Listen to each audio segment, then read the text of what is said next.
بسم اللہ الرحمن الرحیم۔ السلام علیکم دوستو، دنیا بھر کی خبروں میں آج آپ سنیں گے، لیکن اس سے پہلے اگر ہو سکے تو لائک اور سبسکرائب کا بٹن ضرور دبا لیں۔ شکریہ۔ ڈرون حملے میں پاکستان کی فضائی حدود استعمال ہوئی، طالبان کا بار بار الزام۔ مودی سرکار نے ایک اور نئی مثال قائم کر دی۔ امریکی سینٹرل کمانڈ کے سابق کمانڈر میکنزی کا ایک بڑا سرپرائز بیان۔ ٹیلی تھون سے ملنے والی رقم پورے پاکستان میں استعمال ہوگی، عمران خان۔ حکومتی ارکان کم از کم اپنے چہروں کو ہی دکھی بنا لیں، مولانا حافظ سعد رضوی۔ روس کو باز رکھنے کے لیے امریکہ کے پاس دو ہی راستے تھے۔ سابق وزیر خزانہ شوکت ترین کی گفتگو لیک۔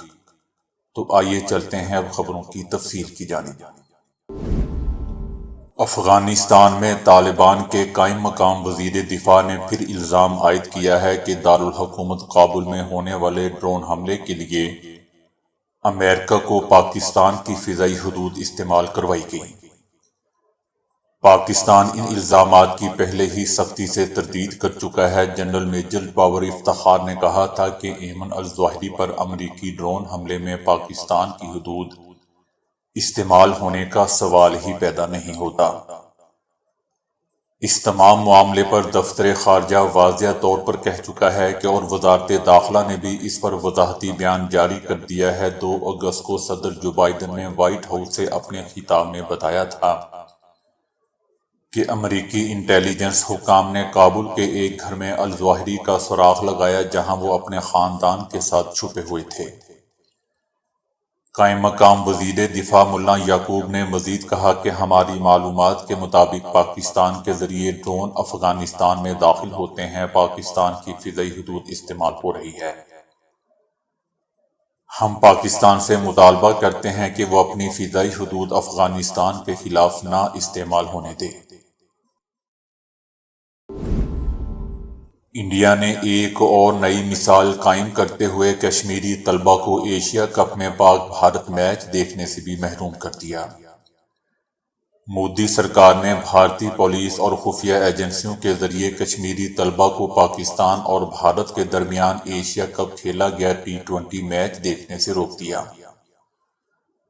مقبوضہ وادی اور بھارت کے مختلف شہروں کے تعلیمی اداروں کو جاری حکم نامے میں کہا گیا کہ تعلیمی اداروں کی انتظامیہ اور سربراہ اس بات کو یقینی بنائے کہ کشمیری طلبہ میچ نہ دیکھ سکیں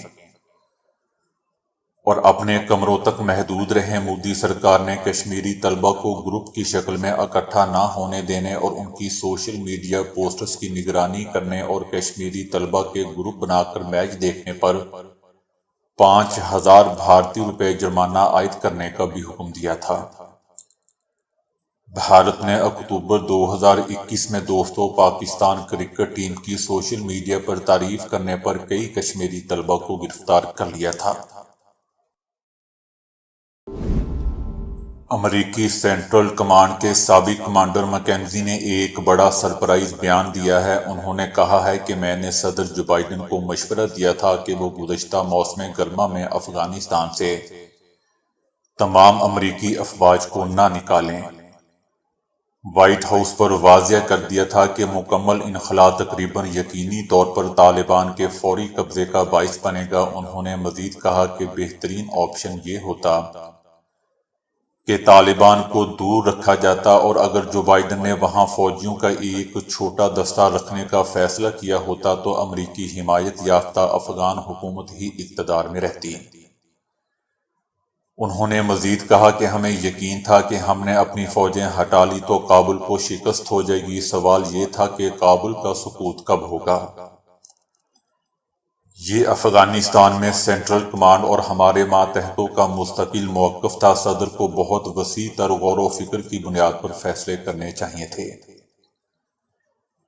کیا امریکہ دوبارہ افغانستان واپس آ سکتا ہے؟ اس امکان پر میکنزی نے مشورہ دیا کہ طالبان کا رویہ امریکی افواج کو افغانستان واپس جانے پر مجبور کر سکتا ہے۔ انہوں نے کہا کہ یہ امریکہ کے طویل مدتی مفاد میں ہے کہ وہ افغانستان میں پرتشدد انتہا پسندی کے مراکز کو بڑھنے اور پھیلنے نہ دیں۔ میرے خیال میں طالبان کی موجودہ حکومت کے تحت شاید ایسا ہی ہوگا۔ اس انخلا نے امریکی تاریخ کی سب سے طویل جنگ کا خاتمہ کیا، مگر اس کے نتیجے میں افغانستان ایک بار پھر طالبان کے ہاتھوں میں چلا گیا۔ سیلاب متاثرین کے لیے عمران خان کا کہنا ہے کہ ٹیلی تھون سے جو فنڈز آئیں گے ان کو ثانیہ نشتر دیکھے گی۔ ان کے ماتحت ایک کمیٹی میں تمام صوبوں کے لوگ شامل ہوں گے۔ ٹیلی تھون سے جو پیسہ ملے گا وہ پورے پاکستان میں استعمال ہوگا۔ عمران خان نے کہا کہ پاکستانیوں، آپ جانتے ہیں کہ اللہ نے ہمیں بڑے امتحان میں ڈالا ہے۔ 2010 سے بھی بڑا سیلاب آج پاکستان میں آیا ہوا ہے۔ انہوں نے کہا کہ ملک کے بہت سے عوام سیلاب سے شدید متاثر ہیں۔ سیلاب متاثرین کے لیے ٹیلی تھون کے ذریعے پیسے اکٹھے کر رہا ہوں۔ مستقبل کے وزیر اعظم عمران خان نے کہا کہ تمام پاکستانیوں اور اوورسیز سے کہتا ہوں کہ ٹیلی تھون میں شرکت کریں۔ جیسے جیسے پیسے آئیں گے سیلاب متاثرین میں تقسیم کریں گے۔ ٹیلی تھون سے جو پیسہ ملے گا وہ پورے پاکستان میں استعمال ہوگا۔ دوستو، ایسا فیوچر میں آنے والے وزیر اعظم عمران خان کا کہنا تھا۔ تحریک لبیک پاکستان کے سربراہ مولانا حافظ سعد رضوی نے کہا ہے کہ اشرافیہ اور حکومت نے اس بار بھی روایتی بے حسی کا مظاہرہ کرتے ہوئے سیلاب سے متاثرہ علاقوں میں بروقت اقدامات ہی نہیں کیے۔ شفاف مناظر کو دیکھ کر بھی مجال ہے کہ ہمارے حکمرانوں کے رویوں میں کوئی تبدیلی آئی ہو۔ اگر کسی کا غم کم نہیں کر سکتے تو کم از کم اپنے چہروں کو ہی دکھی بنا لیا کریں۔ حکومتی ایوانوں کے سوا ہر طرف آہو پکار ہے۔ سیلاب سے متاثرہ لاکھوں لوگ حکومتی امداد کے منتظر ہیں۔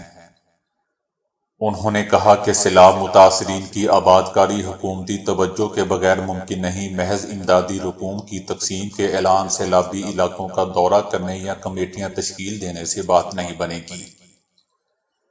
موجودہ سیلاب 2010 کے بعد پاکستانی تاریخ کا بدترین سیلاب ہے۔ تحریک لبیک پاکستان نے لاہور سمیت ملک کے دیگر شہروں میں سیلاب متاثرین کی مدد کے لیے امدادی کیمپ قائم کر دیے۔ کیمپوں کا مقصد مصیبت کی گھڑی میں سیلاب سے متاثرہ علاقوں میں اپنے بہن بھائیوں، بچوں اور بزرگوں کی خدمت کرنا ہے۔ ملک میں اموات کی تعداد دوستو 1061 ہو چکی ہے، جبکہ متاثرین کی مجموعی تعداد 33,46,000 سے تجاوز کر گئی ہے۔ سیلاب کی زد میں لاکھوں گھر اور املاک مکمل ملیہ میٹ ہو چکے ہیں، جبکہ لاکھوں ایکڑ پر کھڑی اراضی مکمل تباہ ہو چکی ہے، جبکہ لاکھوں مویشی پانی کی نظر بھی ہو چکے ہیں۔ سیلاب سے متاثرہ علاقوں میں پھنسے ہوئے 4,98,442 افراد کو ریسکیو کیا گیا ہے۔ سیلابی ریلوں کی زد میں آنے سے 24 گھنٹوں کے دوران مزید 7,586 جانور مارے گئے ہیں، جس کے بعد لقمہ اجل بننے والے مویشیوں کی مجموعی تعداد 7,27,144 ہو گئی ہے، جبکہ ایک روز میں مزید 43,013 مکانات تباہ ہو چکے ہیں، جس کے بعد تباہ شدہ مکانوں کی تعداد 9,92,800 سے تجاوز کر گئی ہے اور متاثرین کی تعداد نے 33,46,000 کا ہنسا عبور کر لیا ہے۔ مفتیٰ اسماعیل کے مطابق موسلا دھار بارشوں اور سیلاب سے بیساکھی پر کھڑی ملکی معیشت کو مختلف شعبوں میں اب تک 10 ارب ڈالر کا نقصان پہنچ چکا ہے، جس میں اضافہ بھی ہو رہا ہے اور ہو سکتا ہے۔ پاکستان کے چاروں صوبوں کی عوام ان دنوں شدید بارشوں اور سیلاب کی زد میں ہے۔ روس کو یوکرین پر حملے سے باز رکھنے یا روکنے کے لیے امریکہ کے پاس دو ہی راستے تھے۔ پہلا یہ کہ وہ فوری طور پر امریکی فوج کو روسی افواج کے خلاف یوکرین کی سرزمین پر اتار دیتا،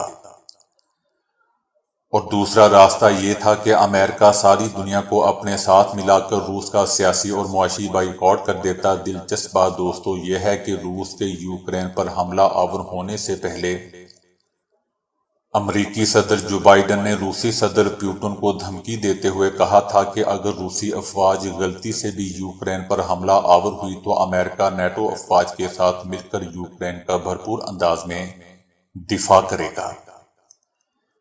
لیکن جب روس نے اپنی فوج کو یوکرین میں اتار دیا تو امریکی صدر جو بائیڈن اپنے دیرینہ موقف سے یکدم پیچھے ہٹ گئے اور انہوں نے یوکرین کی عسکری اور فوجی امداد کرنے سے صاف انکار کرتے ہوئے روس پر فقط سفارتی اور سیاسی پابندیاں عائد کرنے کا آسان راہ کا انتخاب کیا۔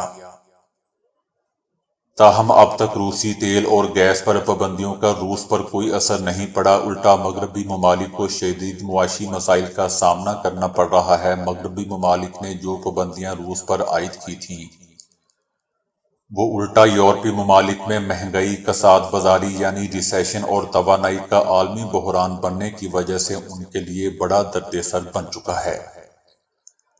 برطانیہ اور یورپی یونین کی طرف سے مشترکہ طور پر روس کے تیل کی تجارت کی میری ٹائم انشورنس بند کرنے سے دنیا بھر کے تیل بردار جہازوں کو روس سے تیل اٹھا کر دنیا کے کسی بھی ملک تک لے جانا انتہائی مشکل ہو جاتا، اور یوں اقدام روس پر عائد کردہ اقتصادی اور تجارتی پابندیوں میں یہ سب سے مؤثر ترین کاری ضرب لگا سکتا تھا۔ لیکن امریکہ نے کمال سیاسی منافقت سے کام لیتے ہوئے عالمی دنیا کو خبردار کیا کہ روس سے تیل برآمد کرنے والے جہازوں کی انشورنس کرنے پر فوری پابندی سے عالمی سطح پہ لاکھوں ٹن خام تیل اور پیٹرولیم مصنوعات کی فراہمی رک جائے گی، جس سے تیل کی قیمتوں میں زبردست اضافہ ہو جائے گا۔ حالانکہ روس کے یوکرین کے حملے کے بعد امریکہ، برطانیہ اور یورپی یونین کے درمیان روسی تیل لانے لے جانے والے بحری جہازوں کی انشورنس بند کرنے پر کامل اتفاق ہو چکا تھا۔ امریکہ اور برطانیہ کی منافقت کو دیکھنے کے بعد یورپی یونین نے بھی روس پر پابندی کے حوالے سے متعارف کرائے گئے قانون کے ایک حصے میں ترمیم کرتے ہوئے یورپی کمپنیوں کو روس کے ساتھ کاروباری لین دین کی اجازت دی ہے۔ یورپی یونین کا روس پر پابندیاں متعارف کرانے کے بعد اچانک ان میں نرمی کے لیے ترمیم کرنا ایک بڑی پسپائی ہے۔ اکثر عالمی ماہرین معاشیات کا خیال ہے کہ روس پر امریکہ اور یورپی یونین کی جانب سے عائد کی جانے والی معاشی پابندیاں کوئی خاطر خواہ فائدہ حاصل کرنے کی بجائے الٹا یورپی اور مغربی ممالک کو سخت نقصان پہنچا رہی ہیں، جبکہ روس نے بغیر کسی مشکل کے اور کامیابی کے ساتھ اپنی تیل کی برآمدات کو یورپ سے ایشیائی ممالک کو منتقل کر رہا ہے، اور بھارت اور چائنا اس کے بڑے نئے خریدار بن کر سامنے آئے ہیں۔ یعنی امریکہ اور یورپی یونین کی جانب سے روس پر عائد کی جانے والی معاشی پابندیوں کے باعث عالمی کساد بازاری نے تو جنم لیا، مگر ان معاشی پابندیوں کی وجہ سے روس کے کاروبار میں کوئی کمی آئی اور نہ ہی اس کی تیل کی پیداوار میں کمی ہوئی۔ اس کے علاوہ مغربی ممالک کے لیے سب سے بڑی مصیبت یہ ہے کہ ہر گزرتے دن کے ساتھ روسی تیل کی پیداواری سطح بہتر سے بہترین ہوتی جا رہی ہے، لیکن دنیا بھر کو مہنگائی، سنگین کساد بازاری اور توانائی کا زبردست بحران کا سامنا کرنا پڑ رہا ہے۔ سابق وزیر خزانہ شوکت ترین کی پنجاب اور کے پی کے وزرائے خزانہ کے ساتھ ٹیلی فونی گفتگو لیک ہوئی ہے۔ شوکت ترین کو محسن لغاری سے کہتے سنا جا سکتا ہے کہ یہ جو آئی ایم ایف کو 750 ارب کی کمٹمنٹ دی ہے، آپ سب نے سائن کیا ہے۔ آپ نے اب کہنا ہے کہ ہم نے جو کمٹمنٹ دی تھی وہ سیلاب سے پہلے کی تھی، سیلاب کی وجہ سے اب ہمیں بہت پیسہ خرچ کرنا پڑے گا، اس لیے اب ہم یہ کمٹمنٹ پوری نہیں کر پائیں گے۔ شوکت ترین نے پنجاب کے وزیر خزانہ سے بھی کہا کہ آپ انہیں لکھ دیں کہ اب ہم یہ کمٹمنٹ پوری نہیں کر پائیں گے، بس یہی لکھنا ہے، آپ نے اور کچھ نہیں کرنا۔ شوکت ترین نے مزید کہا کہ ہم ایسا سین کریں گے کہ حکومت پر دباؤ پڑے، یہ ہمیں اندر کرا رہے ہیں، ہم پر تخریب کاری کے الزامات لگائے جا رہے ہیں، یہ نہیں ہونے دینا۔ پنجاب کے وزیر خزانہ محسن لغاری نے شوکت ترین سے سوال کیا کیا اس سے ریاست کو نقصان نہیں پہنچے گا، تو اس پر شوکت ترین نے جواب دیا کہ جس طرح عمران خان اور دیگر کو یہ حکومتی لوگ ٹریٹ کر رہے ہیں، اس سے ریاست کو کیا نقصان نہیں ہو رہا۔ شوکت ترین نے وزیر خزانہ کے پی سے کہا کہ خط میں سب سے پہلا پوائنٹ یہ ہوگا کہ جو سیلاب آیا ہے اس نے خیبر پختونخوا کا بیڑا غرق کر دیا ہے۔ ہمیں سیلاب سے متاثرہ علاقوں میں بحالی کے لیے بہت پیسہ چاہیے۔ میں نے پنجاب کے وزیر خزانہ کو بھی کہہ دیا ہے۔ ویسے دوستو، میرے خیال سے اس گفتگو میں کیا برائی ہے؟ حالانکہ دوستو، حکومت کو یہ بات IMF سے کرنی چاہیے۔ بہرحال شوکت ترین صحیح کہہ رہے ہیں کہ یہ ہمیں اندر کرا رہے ہیں، ہم پر تخریب کاری کے الزامات لگا رہے ہیں۔ یہ لوگ IMF کے پیسے کا انتظار کر رہے ہیں۔ پیسے پکڑیں، جیبوں میں ڈالیں اور ملک کو خدا حافظ کہہ کر یہاں سے بھاگ جائیں۔ ایک نئی تحقیق سے معلوم ہوا ہے کہ سیب ایسے اہم کیمیائی اجزاء سے مالا مال ہے جو دماغی خلیات نیورون کو طاقت فراہم کرتے ہیں اور اس سے سیکھنے کا عمل اور یادداشت میں بہتری ہوتی ہے۔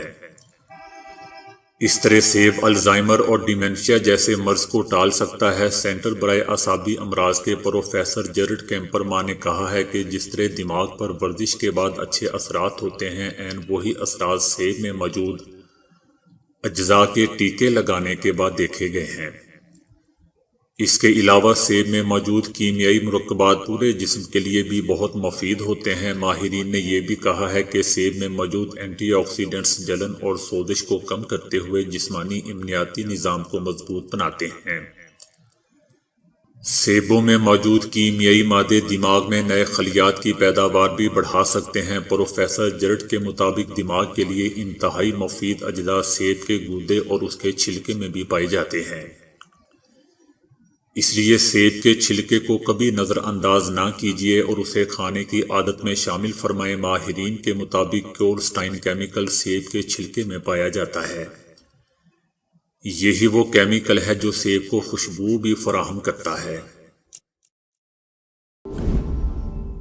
دنیا میں سب سے زیادہ زبانیں نیو یارک سٹی کے علاقے کوئنز میں بولی جاتی ہیں، جن کی تعداد 1 یا 2 درجن نہیں بلکہ تقریباً 800 ہے۔ نیو یارک سٹی میں دنیا بھر سے آئے ہوئے مختلف رنگ و نسل کے لوگ آباد ہیں۔ نیو یارک سٹی کا یہ اجمالی جائزہ مرتب کرنے کے لیے امریکہ میں کام کرنے والی مختلف مقامی اور بین الاقوامی لسانی تنظیموں سے اعداد و شمار حاصل کیے گئے ہیں، جنہیں مختلف علاقوں کے نقشوں پر ظاہر کیا گیا ہے، جن میں سب سے زیادہ زبانیں کوئنز کے نقشے پر ہیں۔ کوئنز میں جو زبان جتنی زیادہ بولی جاتی ہے، نقشے پر اسے اتنا ہی زیادہ بڑا اور نمایاں کر کے دکھایا گیا ہے۔ دلچسپی کی بات یہ ہے کہ اس نقشے پر نمایاں ترین زبانوں میں انگریزی اور چینی کے ساتھ اردو بھی موجود ہے، جس سے ثابت ہوتا ہے کہ اردو بولنے اور سمجھنے والوں کی تعداد یہاں بھی کچھ کم نہیں ہے۔ یونانی، فلپائنی، انڈونیشیائی، روسی اور جاپانی جیسی بڑی زبانوں کے علاوہ یہاں ایسی زبانیں بھی بولی جاتی ہیں جن سے بہت کم لوگ واقف ہیں، مثلاً چاوا کانو، وارے وارے، منانگو باؤ اور بخار یان وغیرہ۔ 460 مربع کلومیٹر رقبے پر پھیلے ہوئے علاقے کوئنز کی آبادی 23,40,000 نفوس پر مشتمل ہے، لیکن حیرت انگیز طور پر یہ زبانوں کے اعتبار سے صرف امریکہ ہی نہیں بلکہ دنیا بھر میں سب سے نمایاں ہے۔ گرم پانی جسم کے لیے ایک ایسی نعمت ہے جس کی نہ تو کوئی قیمت ہے اور نہ ہی کوئی ذائقہ، لیکن جسم کے لیے اس میں چھپا ہے فائدہ ہی فائدہ۔ اس کی افادیت اتنی زیادہ ہے کہ انسان کبھی ٹھنڈے پانی کو ہاتھ بھی نہ لگائے، کیونکہ گرم پانی آپ کے جسم کے ایک ایک حصے کو اندر سے دھو ڈالتا ہے۔ وزن کم کرنے کے لیے گرم پانی پینے سے وزن میں تیزی سے کمی آتی ہے۔ وہ لوگ جو چربی گھٹانے کے لیے مختلف ڈائٹ کا سہارا لیتے ہیں، وہ اگر اپنی ڈائٹ میں گرم پانی، نہار منہ اور دن بھر میں نیم گرم پانی کو شامل کر لیں تو ان کی چربی 50% تو صرف اسی سے کم ہو جائے گی۔ جن کو ہر وقت قبض رہتا ہے، وہ گرم پانی کی مدد سے چند گھنٹوں میں اس کو ختم کر سکتا ہے، اور اس کو باقاعدہ روٹین میں شامل کرنے سے پھر یہ مسائل پیدا نہیں ہوتے۔ وہ لوگ جن کے چہرے کی جلد ڈھلنے لگتی ہے اور ان کے چہرے پر بڑھاپے کے آثار نمایاں ہو جاتے ہیں، وقت سے پہلے ہی وہ اگر گرم پانی کو اپنی غذا کا حصہ بنا لیں تو وقت سے پہلے بوڑھا ہونے سے بچ سکتے ہیں۔ چہرے پر بار بار نکلنے والے دانے اس لیے بھی پیدا ہوتے ہیں جب جسم میں تیل کی مقدار بڑھتی ہے۔ ایسے میں سب سے آسان علاج گرم پانی کا استعمال ہے۔ جاپان کی جدید ترین ٹرین شنکانسین نے 380 کلومیٹر فی گھنٹہ چلنے کا آزمائشی سفر کامیابی سے طے کر لیا۔ ذرائع ابلاغ کے نمائندوں کو جاپان کی جدید ترین ٹرین کی تیز رفتاری کا تجربہ کروایا گیا۔ وہ 380 کلومیٹر فی گھنٹہ کی انتہائی تیز رفتار آزمائشی ٹرین میں سوار ہوئے۔ یہ رفتار موجودہ ٹرینوں کے مقابلے میں 60 کلومیٹر فی گھنٹہ زائد ہے۔ میڈیا نمائندوں کا الفا ایکس ٹرین پر سوار ہونے کا یہ پہلا موقع تھا۔ آزمائش کے دوران تیز رفتار ٹرین اتنی ہموار انداز میں دوڑ رہی تھی کہ میز پر رکھی ہوئی پلاسٹک کی بوتل بمشکل ہی ہل رہی تھی۔ ہوا کی مزاحمت کو کم کرنے کے لیے اس کا مخصوص اگلا حصہ اب تک کی ٹرینوں سے زیادہ لمبا ہے۔ اس کے علاوہ جھٹکوں اور وائبریشن کو کم کرنے کے لیے یہ ٹرین نئے سسپینشن نظام سے لیس ہے۔ تو دوستو ابھی کے لیے اتنا ہی۔ ویڈیو کو لائک اور شیئر کرنے کا بہت بہت شکریہ۔